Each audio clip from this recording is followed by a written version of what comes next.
Good morning students.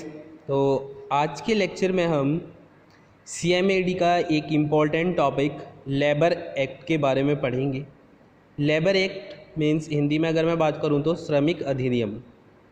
श्रमिक अधिनियम क्या होता है? हमारा श्रम का महत्व बनाए रखने तथा श्रमिकों को न्याय एवं सामाजिक सुरक्षा प्रदान करने के लिए सरकार ने श्रम अधिनियम बनाए हैं।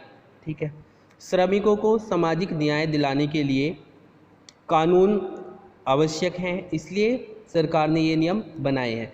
इसका मतलब क्या है कि कोई भी लेबर हमारी कुछ काम कर रही है तो उस काम के बदले में उसके पास में कुछ उसके एक्ट होने चाहिए। मान लीजिए कोई भी श्रमिक कहीं पर काम करने गया और जो ऑनर उससे काम करा रहा है तो वो ऑनर उससे ज़बरदस्ती से काम करा रहा है या उसे एब्यूज़ कर रहा है तब वो उससे काम करा रहा है। तो इन सभी चीज़ों से बचने के लिए आपस में ग्रीवेंसेस ना आए किसी भी ऑनर और लेबर के बीच में, इन सब चीज़ों का छुटकारा पाने के लिए सरकार ने कुछ एक्ट्स बनाए हैं जिसे हम लेबर एक्ट कहते हैं। ठीक है, इसके बाद में लेबर एक्ट जो है मुख्य अधिनियम कौन कौन से हैं मैंने यहाँ पर लिखा हुआ है। तो हमारे मेन लेबर एक्ट जो हैं, सबसे पहले की अगर मैं बात करूँ वेतन भुगतान अधिनियम जो हमारा 1936 में बना था, पेमेंट ऑफ वेजेस एक्ट जिसे हम ये भी बोलते हैं। नेक्स्ट है हमारा न्यूनतम वेतन अधिनियम जो हमारा 1948 में बना था, इसको हम मिनिमम वेजेस एक्ट भी बोलते हैं। थर्ड है हमारा श्रमिक क्षतिपूर्ति अधिनियम जो हमारा 1923 में बना था, इसे हम वर्कमैन कंपनसेशन एक्ट भी बोलते हैं। नेक्स्ट है हमारा ठेका श्रमिक अधिनियम जो हमारा 1970 में बना था, जिसको हम कॉन्ट्रैक्ट लेबर एक्ट भी बोलते हैं। तो अभी हमने देखा हमारे पास में मेन एक्ट लेबर एक्ट कौन कौन से हैं। तो 3 लेबर एक्ट हमारे पास में मेन रूप से हैं। सबसे पहला है payment of wages act, minimum wages act, workman compensation act और contract labour act. Okay, now अब हम पहले वाले को डिफाइन करेंगे। सबसे पहला वाला वेतन भुगतान अधिनियम के बारे में हम एक्सप्लेन करेंगे, इसको अच्छे से हम पढ़ेंगे। ठीक है, तो यह एक एक्ट, यह अधिनियम श्रमिकों को देय वेतन का संचालन करता है तथा श्रमिकों को वेतन नियमित रूप से समय पर मिलता रहे और मजदूरी में कटौती को भी नियंत्रित करता है। यह नियम 1936 में बना था और 1977 में इसे संशोधित किया गया। इस अधिनियम की मुख्य बातें निम्नलिखित हैं। मतलब जो हमारा ये वाला नियम है पेमेंट ऑफ वेजेस एक्ट, वो क्या करता है, जो हमारा लेबर को भुगतान पैसे जो देने हैं उसको मैनेज करता है और समय को भी मैनेज करता है। इस अधिनियम की कुछ मुख्य बातें इस प्रकार हैं, जैसे मेन पॉइंट्स अगर की हम बात करें कौन कौन सी हैं। सबसे पहला हेडिंग है हमारा वेतन। तो वेतन क्या होता है हमारा, जैसे मजदूरी हुई, प्रोत्साहन धनराशि, बोनस इत्यादि, ये हमारे बोनस होते हैं, सॉरी वेतन होते हैं। सबसे पहला हमारा मजदूरी, प्रोत्साहन और धनराशि, ये बोनस हमारे, ये सब हमारे वेतन के अंतर्गत आते हैं। नेक्स्ट है हमारा वेतन भुगतान।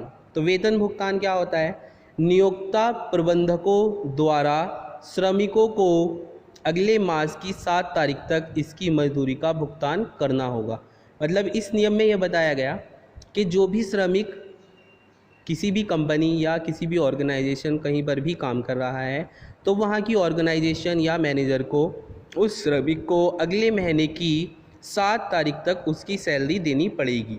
ठीक है, नेक्स्ट हमारा थर्ड स्टेप में हमारा क्या आएगा, थर्ड हेडिंग में छटनी। ठीक है, छटनी मतलब कि उसको सेलेक्ट करना है। तो किसी श्रमिक को काम पर से हटाए जाने पर उसको 48 घंटे के अंदर देय मजदूरी का भुगतान करना होगा। अगर किसी श्रमिक को उस काम पे से हटाया जा रहा है तो उसके लिए भी एक नियम है कि अगर वहाँ से काम को श्रमिक को हटा दिया तो हटाए जाने के 48 घंटे के अंदर अंदर मजदूर को उसकी मजदूरी का पूरा भुगतान कंपनी को देना होगा। नेक्स्ट हम आते हैं कटौतियाँ। ठीक है, जो भी हमारी कुछ कटौतियाँ हो जाती हैं मजदूरी में उनके बारे में बात करते हैं। तो वेतन में निम्न के अतिरिक्त कोई अन्य कटौती नहीं की जाएगी। सबसे पहला हम बात कर लेते हैं कार्य से अनुपस्थित दिनों का वेतन। अगर मजदूर कार्य के दिनों में अनुपस्थित है तो उसकी मजदूरी काट सकते हैं, अन्यथा नहीं काट सकते। सेकंड पॉइंट है हमारा जुर्माना यदि कोई हो, यदि मजदूर पर कोई जुर्माना लगा है तो उसकी मजदूरी काट सकते हैं। थर्ड है हमारा मकान किराया, बिजली, पानी, सीवर आदि का चार्ज। फोर्थ है हमारा एडवांस ऋणों की वसूली की किस्त, अगर उसने कोई एडवांस में जो है पैसे ले रखे हैं तो उसकी वसूली की किस्त भी हम काट सकते हैं। नेक्स्ट है हमारा 5 स्टेप में श्रमिकों की लापरवाही के कारण संस्थान को हुए नुकसान की क्षतिपूर्ति की राशि। अगर श्रमिक की लापरवाही से किसी भी संस्थान को कोई क्षतिपूर्ति होती है, कोई भी प्रॉब्लम होती है, तो उसकी राशि भी हम श्रमिक की मजदूरी से काट सकते हैं।